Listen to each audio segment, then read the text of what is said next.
Yun po yung dalawang pato.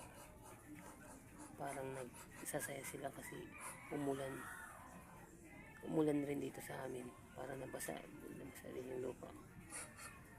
Kahit paano nagkakaroon na rin ng parang pag-asa mga magsasaka dito sa amin. Kasi minsan umuulan na rin. Ngayon palang umulan sa loob ng 2 linggo. Ngayon palang umulan. O, kita po nyo yung dalawang pato na yun. Nagsasaya sila. Siguro tuloy-tuloy ng ulan.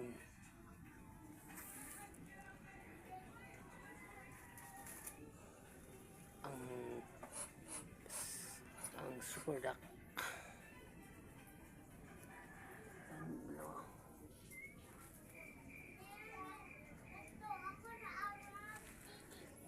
Sundan po natin.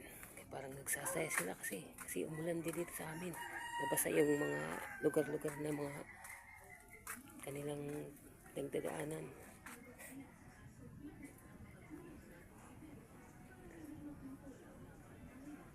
Shout out po sa daanan.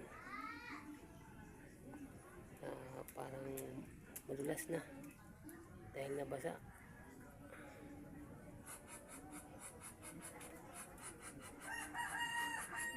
Pa po yung dalawa. Mayroon pa ditong dalawa. Paparis-paris sila. Dalawa-dalawa sila.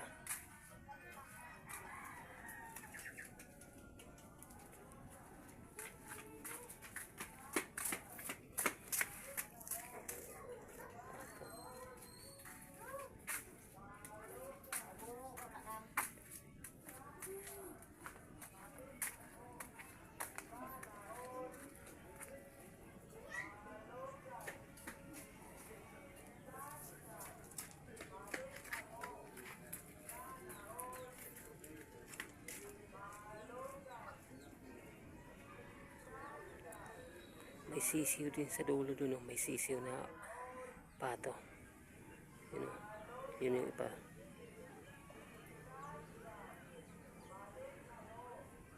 Parang napahinto siya, oh. Parang may pinag-iisipan siya, oh, kung anong mangyayari. Huminto siya sa pagkalaw. Hintayin po natin yung iba.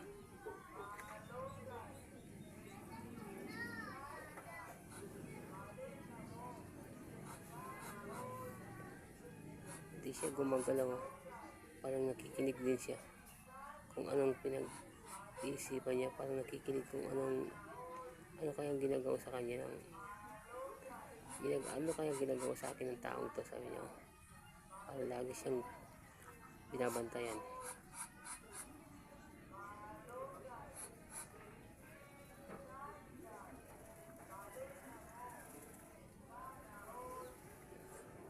May pusa din doon lumabas.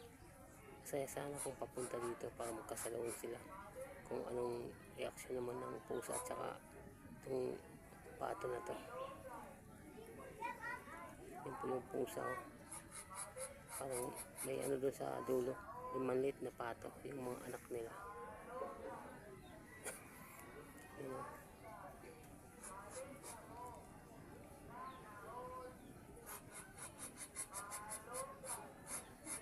siya, oh. Parang mayroon siya nakikita.